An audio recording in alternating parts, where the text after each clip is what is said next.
जय श्री कृष्णा। नहुस की इंद्र पद प्राप्ति, उसका इंद्राणी पर आसक्त होना और इंद्राणी का अवधि मांगकर अश्वमेध यज्ञ द्वारा इंद्र को शुद्ध करना। राजा शल्य कहते हैं, युधिष्ठिर, तब सब देवता और ऋषियों ने कहा कि इस समय राजा नहुस बड़ा प्रतापी है, उसी को देवताओं के राजपद पर अभिषिक्त करो। वह बड़ा ही तेजस्वी, यशस्वी और धार्मिक है। यह सलाह करके उन सब ने नहुस के पास जाकर कहा कि आप हमारे राजा हो जाइए। तब नहुस ने कहा, मैं तो बहुत दुर्बल हूँ, आप लोगों की रक्षा करने योग्य मुझ में शक्ति नहीं है। ऋषि और देवताओं ने कहा, राजन, देवता, दानव, यक्ष, ऋषि, राक्षस, पितृगण, गंधर्व और भूत, ये सब आपकी दृष्टि के सामने खड़े रहेंगे। आप इन्हें देखकर ही इनका तेज लेकर बलवान हो जाएंगे। आप धर्म को आगे रखते हुए संपूर्ण लोकों के स्वामी बन जाइए तथा स्वर्ग लोक में रहकर ब्रह्म ऋषि और देवताओं की रक्षा कीजिए। ऐसा कहकर उन्होंने स्वर्ग लोक में नहुस का राज्याभिषेक कर दिया। इस प्रकार वह संपूर्ण लोकों का स्वामी हो गया।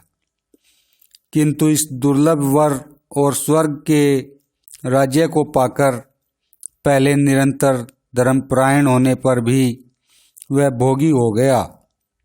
वह समस्त देवोद्यानों में, नंदन वन में तथा कैलाश और हिमालय आदि पर्वतों के शिखरों पर तरह तरह की क्रीड़ाएं करने लगा। इससे उसका मन दूषित हो गया। एक दिन वह क्रीड़ा कर रहा था, उसी समय उसकी दृष्टि देवराज की भार्या साध्वी इंद्राणी पर पड़ी। उसे देखकर वह दुष्ट अपने सभासदों से कहने लगा, मैं देवताओं का राजा और संपूर्ण लोकों का स्वामी हूँ, फिर इंद्र की महिषी देवी इंद्राणी मेरी सेवा के लिए क्यों नहीं आती? आज तुरंत ही सची को मेरे महल में आना चाहिए। नहुस की बात सुनकर देवी इंद्राणी के चित्त में बड़ी चोट लगी और उसने बृहस्पति जी से कहा, ब्राह्मण, मैं आपकी शरण हूँ, आप नहुस से मेरी रक्षा करें। आपने मुझे कई बार अखंड सौभाग्यवती, एक की पत्नी और पतिव्रता का वचन दिया है, अतः आप अपनी वह वाणी सत्य करें। तब बृहस्पति जी ने भय से व्याकुल हुई इंद्राणी से कहा, देवी, मैंने जो जो कहा है वह अवश्य ही सत्य होगा। तुम नहुस से मत डरो, मैं सच कहता हूँ, तुम्हें शीघ्र ही इंद्र से मिला दूंगा। इधर जब नहुस को मालूम हुआ कि इंद्राणी बृहस्पति जी की शरण में गई है, तो उसे बड़ा क्रोध हुआ। उसे क्रोध में भरा देखकर देवता और ऋषियों ने कहा, देवराज, क्रोध को त्यागिए। आप जैसे सत्पुरुष क्रोध नहीं किया करते। इंद्राणी पर स्त्री है, अतः आप उसे क्षमा करें। आप अपने मन को पर स्त्री गमन जैसे पाप से दूर रखें। आखिर आप देवराज है, अतः अपनी प्रजा का धर्मपूर्वक पालन करें। भगवान आपका मंगल करे। ऋषियों ने इसी प्रकार नहुस को बहुत समझाया, किंतु कामासक्त होने के कारण उसने उनकी एक न सुनी। तब वे बृहस्पति जी के पास गए और उनसे बोले, देव ऋषि श्रेष्ठ, हमने सुना है कि इंद्राणी आपकी शरण में आई है और आप ही के मन भवन में है तथा आपने उसे अभय दान दिया है, परंतु हम देवता और ऋषि लोग आपसे प्रार्थना करते हैं कि आप उसे नहुस को दे दीजिए। देवता और ऋषियों के इस प्रकार कहने पर देवी इंद्राणी के नेत्रों में आंसू भर आए और वह दीनतापूर्वक रो रो कर इस प्रकार कहने लगी, ब्राह्मण मैं नहुस को पति रूप से स्वीकार नहीं करना चाहती। मैं आपकी शरण में हूँ, आप इस महान भय से मेरी रक्षा करें। बृहस्पति जी ने कहा, इंद्राणी मेरा यह निश्चय है कि मैं शरणागत का त्याग नहीं कर सकता। अनिंदिते, तू धर्म को जानने वाली और सत्यशीला है, इसलिए मैं तुझे नहीं त्यागूंगा। फिर देवताओं से कहा, मैं धर्म विधि को जानता हूँ, मैंने धर्मशास्त्र का श्रवण किया है और सत्य में मेरी निष्ठा है। इसके सिवा मैं हूँ भी ब्राह्मण जाति का, इसलिए मैं कोई न करने योग्य काम नहीं कर सकता। आप लोग जाइए, मैं ऐसा नहीं कर सकूंगा। इस विषय में पूर्व काल में ब्रह्मा जी ने कुछ वचन कहे हैं, उन्हें सुनिए। जो पुरुष भयभीत होकर शरण में आए हुए व्यक्ति को शत्रु के हाथ में देता है, उसका बोया हुआ बीज समय पर नहीं उगता, उसके खेत में समय पर वर्षा नहीं होती तथा रक्षा की आवश्यकता होने पर उसे कोई रक्षक नहीं मिलता। ऐसा दुर्लभ चित्त पुरुष जो अन्न भोग प्राप्त करता है वह व्यर्थ हो जाता है, उसकी चेतना शक्ति नष्ट हो जाती है, वह स्वर्ग से गिर जाता है और देवता लोग उसके समर्पित हव्य को ग्रहण नहीं करते।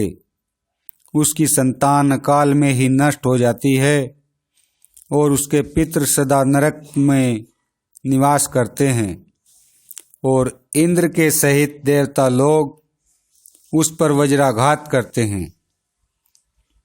इस प्रकार ब्रह्मा जी के कथनानुसार शरणागत के त्याग से होने वाले अधर्म को जानते हुए मैं इंद्राणी को नहुस के हाथ में नहीं दे सकता। आप लोग कोई ऐसा उपाय करें जिससे इसका और मेरा दोनों का ही हित हो।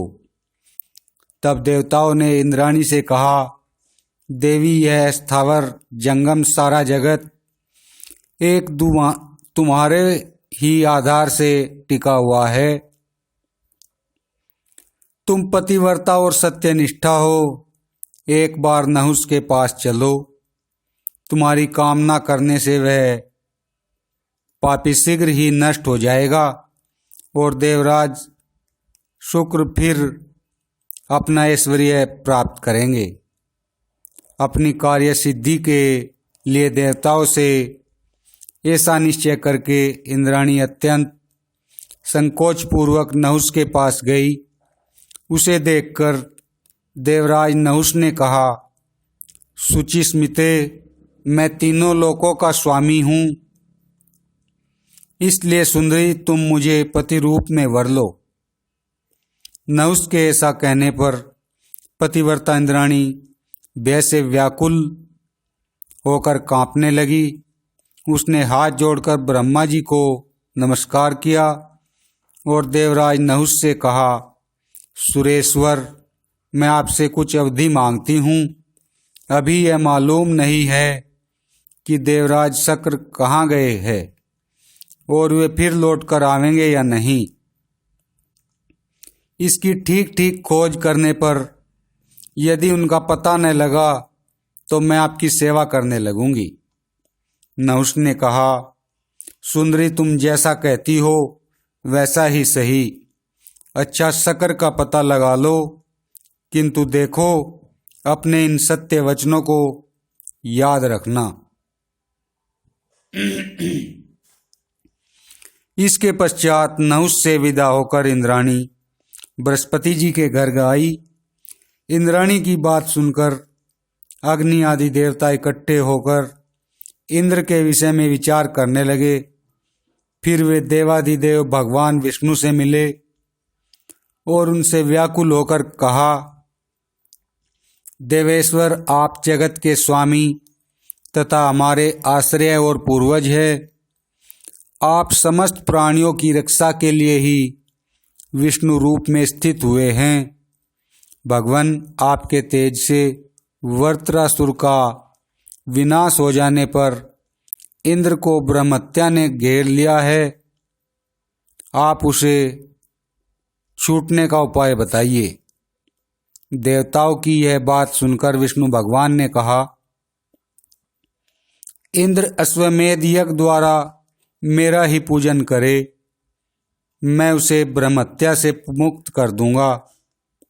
इससे वह सब प्रकार के भय से छूटकर फिर देवताओं का राजा हो जाएगा और दुष्ट बुद्धि नहुस अपने कुकर्म से नष्ट हो जाएगा। भगवान विष्णु की वह सत्य और शुभ अमृतमयी वाणी सुनकर देवता लोग ऋषि और उपाध्यायों के सहित उस स्थान पर गए जहाँ भय से व्याकुल इंद्र छुपे हुए थे। वहां इंद्र की शुद्धि के लिए ब्रह्महत्या की निवृत्ति करने वाला अश्वमेध महायज्ञ आरंभ हुआ। उन्होंने ब्रह्महत्या को विभक्त करके उसे वृक्ष, नदी, पर्वत, पृथ्वी और स्त्रियों में बांट दिया। इससे इंद्र निष्पाप और निशोक हो गए।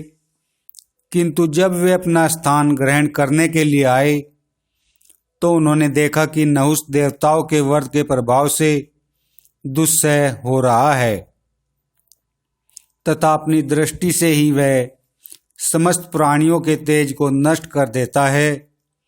यह देखकर वह भय से कांप उठे और वहां से फिर चले गए तथा अनुकूल समय की प्रतीक्षा करते हुए सब जीवों से अदृश्य रहकर विचरने लगे। जय श्री कृष्णा।